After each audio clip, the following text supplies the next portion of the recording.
logistics ambitions, regulatory roadblocks, and a surprising U.S. comeback.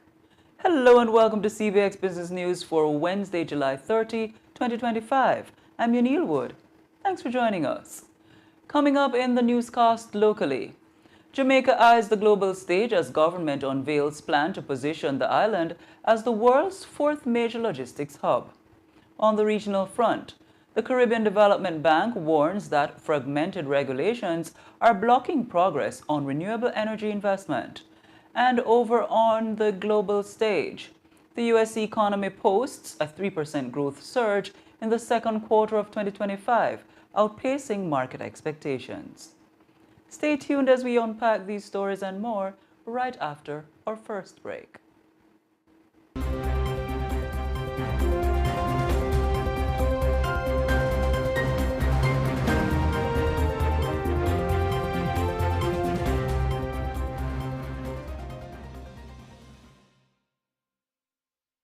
Small island states stand together by joining forces. The vision was led by four nations: Barbados, Guyana, Jamaica, and Trinidad and Tobago, with the signing of the Treaty of Chaguaramas on July 4, 1973. Today, CARICOM has 15 full members and 6 associate members, championing regional integration for shared. Hi, I'm Nielsen Rose, host of Let's Talk Stocks, reminding you that health is indeed wealth and time is really money. Why not spend a little time with us? Weekday mornings, 9 to 9:30 a.m. for your daily dose of business, economic, and investment insights. Are so much book you need for high school? I'll show you how to make sure you have all the money for my books and even some extra. It's called budgeting, Dad. Making a budget is the most important thing you can do to track your money. It keeps a record of how much you make, how much you spend, where you spend it, and most importantly, how much you can save. Write down all your income, write down all your expenses, see where you can cut down and allot more money to more important things, like saving. The local news is brought to you by Darriman Trading, better from the start.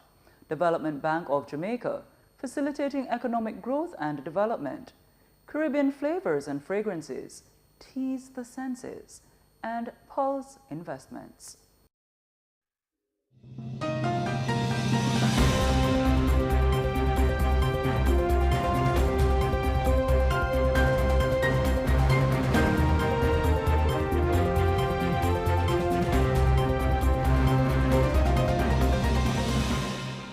Welcome back to CBX Business News. We begin with the latest economic development locally.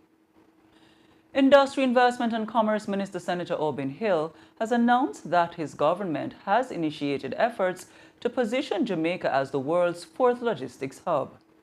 He made the remarks on Tuesday at the groundbreaking and project launch of the Caymanas Special Economic Zone (SEZ) in St. Catherine.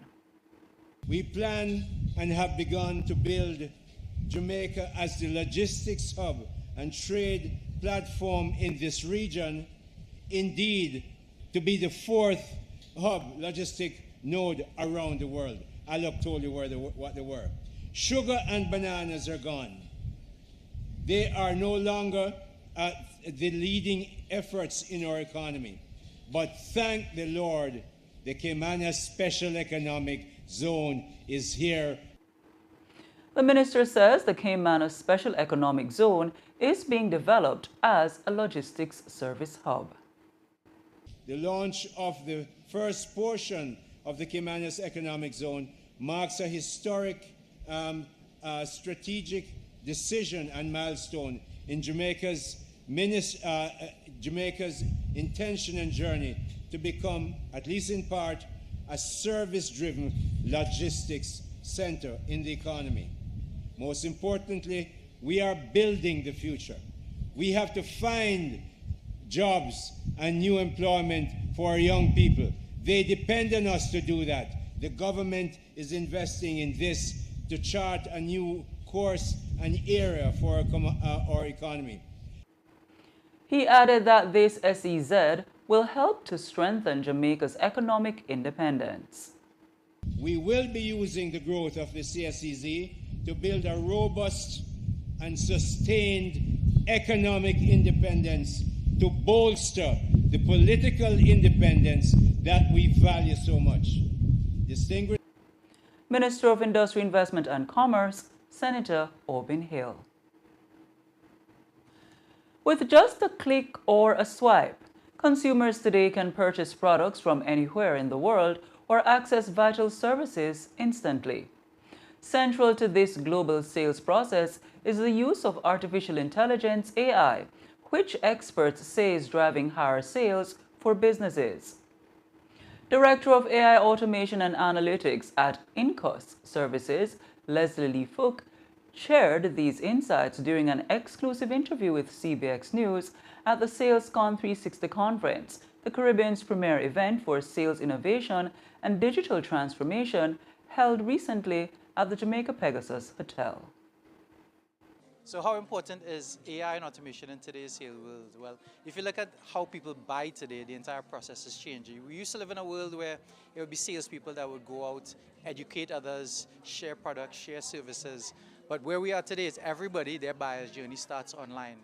And it's that digital interaction that we could now, as businesses, as organizations, as governments, we could tap into that process to be able to drive more sales. Why is that important? It's because everybody knows this, sales solves all problems. He insists that for true transformation to happen, Caribbean sales representatives must adopt a new mindset. For me, the AI stuff, the process, the technology, all those things are already here. The biggest part in terms of a transformation, and this is not going to surprise you guys, because it's when you think about transformation, it's people, process, and technology. What's the missing element? It's people. So I think in the region, our mindset, our shift in terms of like how we use AI, but even more than that, how we use AI for sales. Because the perception of sales today is insurance salesmen. And no offense to insurance sales folks out there, used car salespeople. But we don't associate it as a high-level role that serves other people. So I hope they walk away with that today. That was Leslie Lee Fook, Director of AI, Automation and Analytics at Incus Services.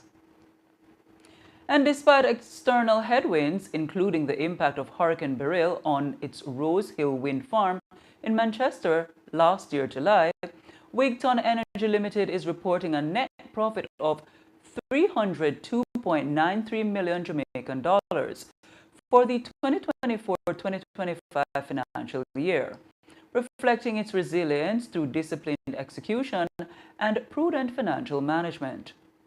In its annual report and audited financial statements for the year ended March 31, 2025, Wigton says the net profit represents a $536.1 million or 63.9% decrease relative to the prior period, which had been significantly impacted by a one-off tax credit in 2024. Total revenue for the financial year stood at $2.351 billion, a decrease of $23 million or 1% when compared to the Jamaican $2.374 billion recorded in the previous year. Meanwhile, Wigton's sales revenue from the generation of energy totaled $1.852 billion, representing a decrease of $205 million or 10% compared to the $2.057 billion recorded in the comparable period. The energy company says this decline was primarily due to a $14.6 million kWh reduction in energy production following temporary disruptions caused by Hurricane Beryl. Now, shareholders' equity increased by $116 million or 2.2% to $5.32 billion, supported by net profit generated during the year and strengthening of the company's retained earnings position. Wigton's earnings per share also dropped from 8 cents to 3 cents, representing a decline of 62.5%. Now, the directors are recommending that a final dividend of Jamaican $0.009312 per ordinary share in respect of the year ended March 31, 2025, was paid on July 29 last year. Now to foreign currency trading news. At the end of Wednesday's currency trading, the US dollar is selling for $161.26, the Canadian for $116.39, and the pound sterling for $217.88. The going rate for the euro is $186.49. Next, we go to trading news from the Jamaica Stock Exchange. 103 stocks traded on the JSE Wednesday, of which 41 advanced, 45 declined, and 17 traded firm. Leading the winners were Palace Amusement, Jamaica Broilers, Blue Power Group, and Atlantic Hardware and Plumbing Company, while the losers were led by Kintyre Holdings Jamaica, Iron Rock Insurance Company, Cygnus Real Estate Financial Jamaican Dollar, and Stanley Motor Ordinary Shares. The main index advanced by 1,397.03 points, or 0.46%, to close at 307,389.02. The junior market index also advanced but by 14.09, or 0.41%, to close at 3,425.45. And it's time for our market education feature, brought to you by CARICRIS, Regional Ratings, Global Standard.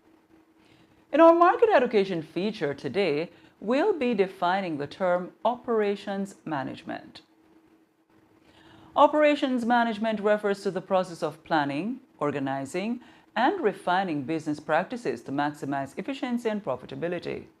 Operations managers play a key role in overseeing multiple departments within an organization, ensuring they function cohesively and stay aligned with the company's strategic goals. Their responsibilities include improving communication, streamlining workflows, and encouraging collaboration across teams to drive performance and deliver value. The market education feature was brought to you by CARICRIS, Regional Ratings, Global Standards. And that's it for market education feature and the end of the local segment. Please stay with us. The regional business news is up next.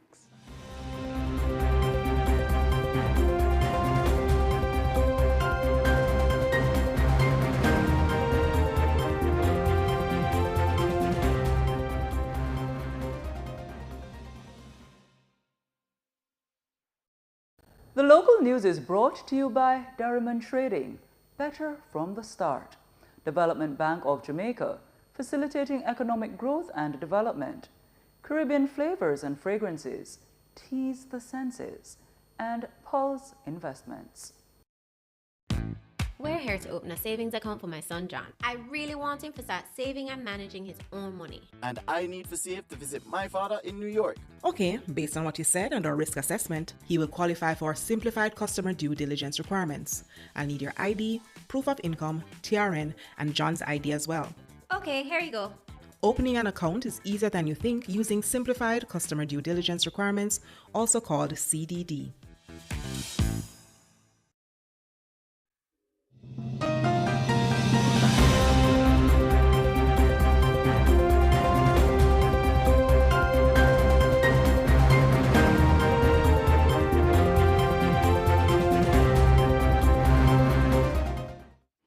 Welcome back. We go now to news from across the region.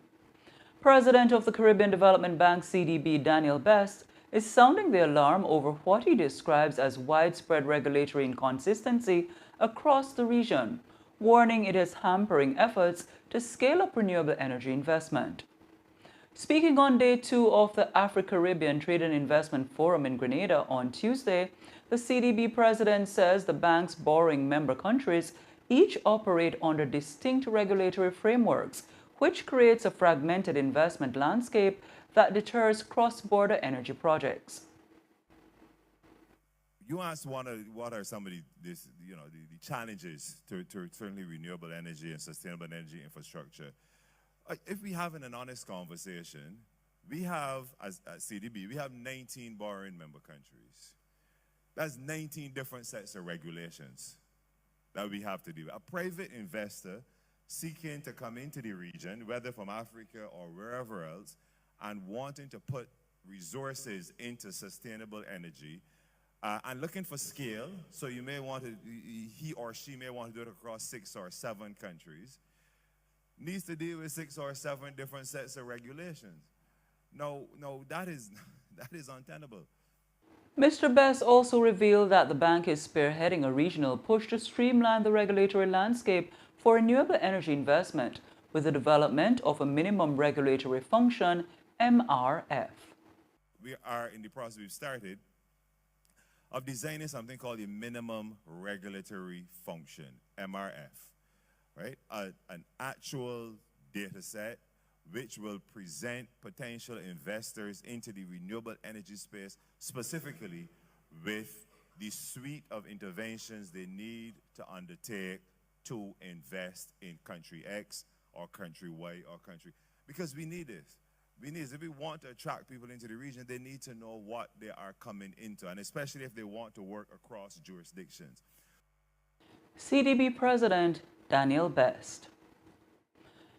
The Bahamian economy expanded in the first half of 2025, though a more tempered pace than the prior year, as weaker gains in stopover tourism dampened momentum.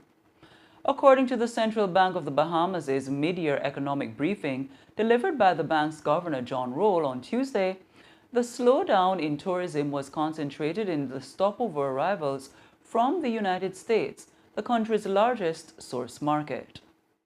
The Bahamian economy continued to expand during the first 6 months of 2025, but at a slightly moderated speed compared to 2024.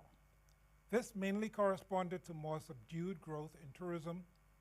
Otherwise, the economy benefited from sustained foreign investment activity and increased stimulus from private sector credit. The environment is projected to have provided ongoing gains to employment and increased taxable activities which benefited the government's revenue collection. He, however, highlighted that the country remains on a positive growth path, supported by rising private sector credit and steady foreign direct investment.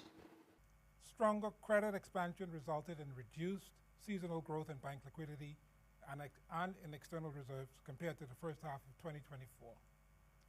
Credit risk indicators were also comparatively lowered from 2024, but at a more gradual speed, given the tempered pace at which the economy improved. Meanwhile, the inflation rate slowed significantly compared to a year ago due to subsided energy prices and tempered increases in average cost on other imported goods and services. Governor for the Central Bank of the Bahamas, John Roll.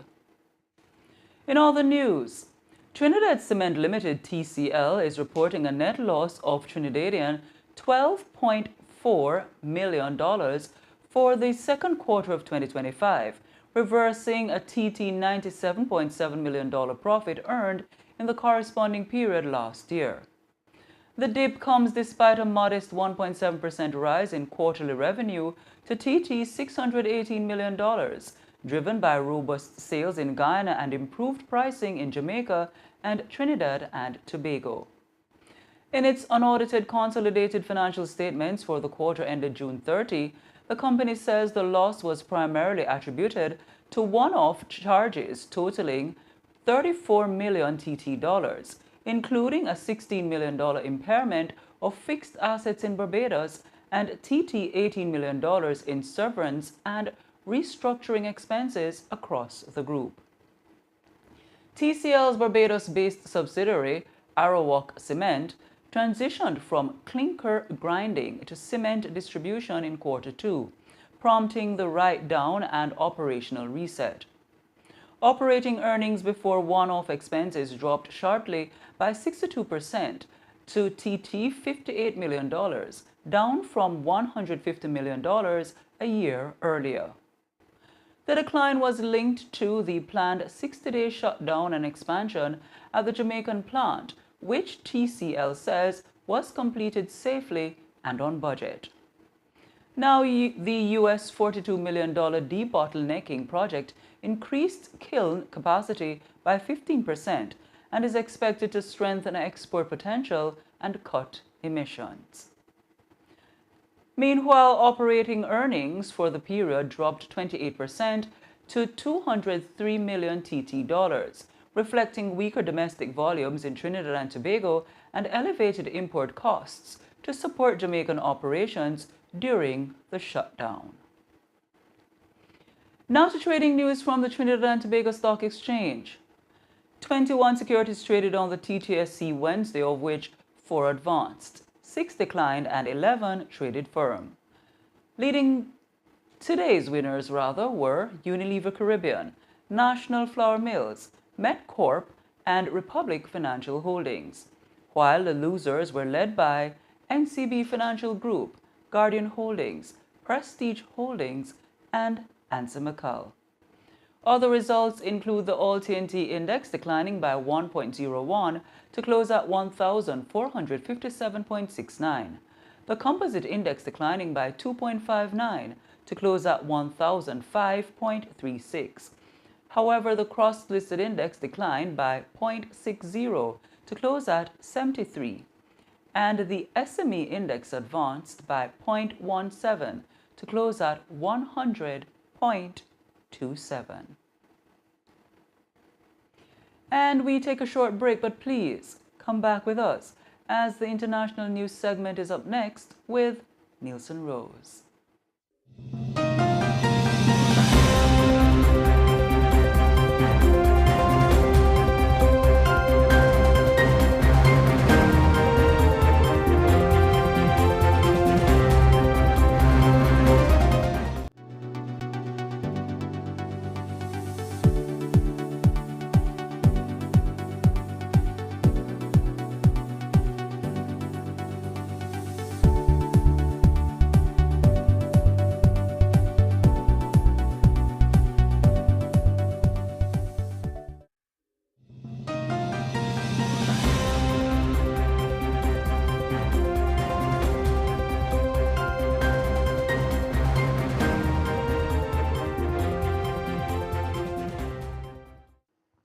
Welcome back, and thanks for staying with us. In the international news today, the U.S. economy grew at an annualized rate of 3% in Q2, bouncing back from a 0.5% contraction in Q1 and surpassing the market projections of a 2.4% increase, according to the advanced estimate. The rebound was largely driven by a 30.3% drop in imports, reversing a 37.9% surge in Q1 when businesses and consumers rushed to stockpile goods ahead of anticipated tariff hikes.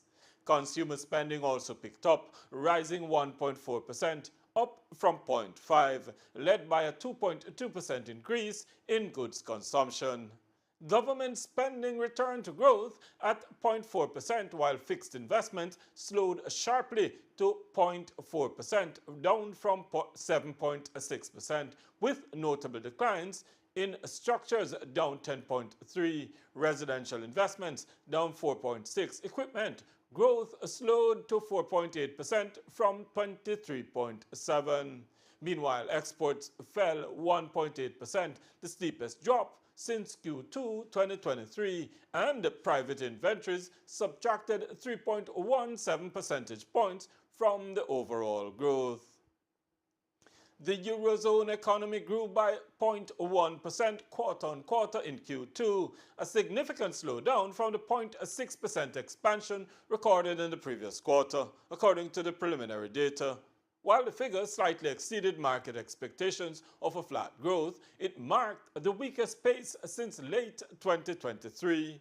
The slowdown reflects a growing caution among businesses and consumers who are balancing easing inflation and lower borrowing costs against rising trade and uncertainty, particularly from the U.S. tariffs. Among the major economies in the bloc, Spain led with 0.7% growth, followed by France with 0.3%. The Netherlands posted a modest 0.1%, while Germany and Italy both contracted by 0.1%. WTI crude futures hovered above $69 per barrel on Wednesday, maintaining a 5-week high as geopolitical and trade tensions fueled supply concerns. Prices were buoyed by U.S. President Donald Trump's ultimatum to Russia, giving Moscow 10 days to resolve the Ukraine conflict or face 100% secondary tariffs on countries continuing to trade with it.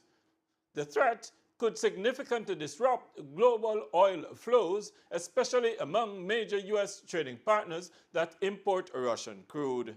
Adding to the bullish sentiment, a new U.S.-EU deal avoided a broader trade war, despite introducing a 15% tariff on most EU goods. The agreement helped ease fears of a global slowdown that could have dampened fuel demand. However, gains were capped after API data showed a surprise 1.5 million barrel build in U.S. crude inventories, defying expectations of a 2.5 million barrel draw. Red River Bank shares RRBI reported strong Q2 results, posting net income of $10.2 million or $1.51 per share, with revenues of $41.4 million. Net interest income came in at $30.5 million, beating analysts' expectations. At the same time, Reynolds also exceeded revenue and earnings estimates for Q2, reporting a $938 million in sales and non-GAAP EPS of 39 cents, or 3.9% above the market consensus. However, a flat year-over-year sales and a weaker Q3 revenue outlook of $887.3 million, or 1.1% below forecast, tempered investors' enthusiasm.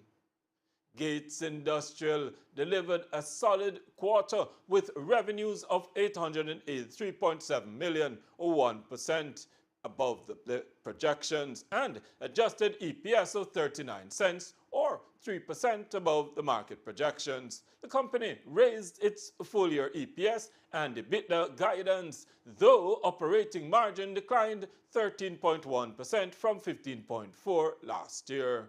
Free cash flow margin improved to 9.5%. And Fortive FTV posted Q2 revenue of $1.02 billion, in line with market projections, but missed on earnings as 58 cents versus 59 cents in the forecast. While EBITDA slightly beat estimates, the company cut its full-year EPS guidance by 34.6%, citing margin pressures. Free cash flow margin surged 48.2%, up from 19.4% a year ago. And those were your international business stories. After the break, join Neil for your recap.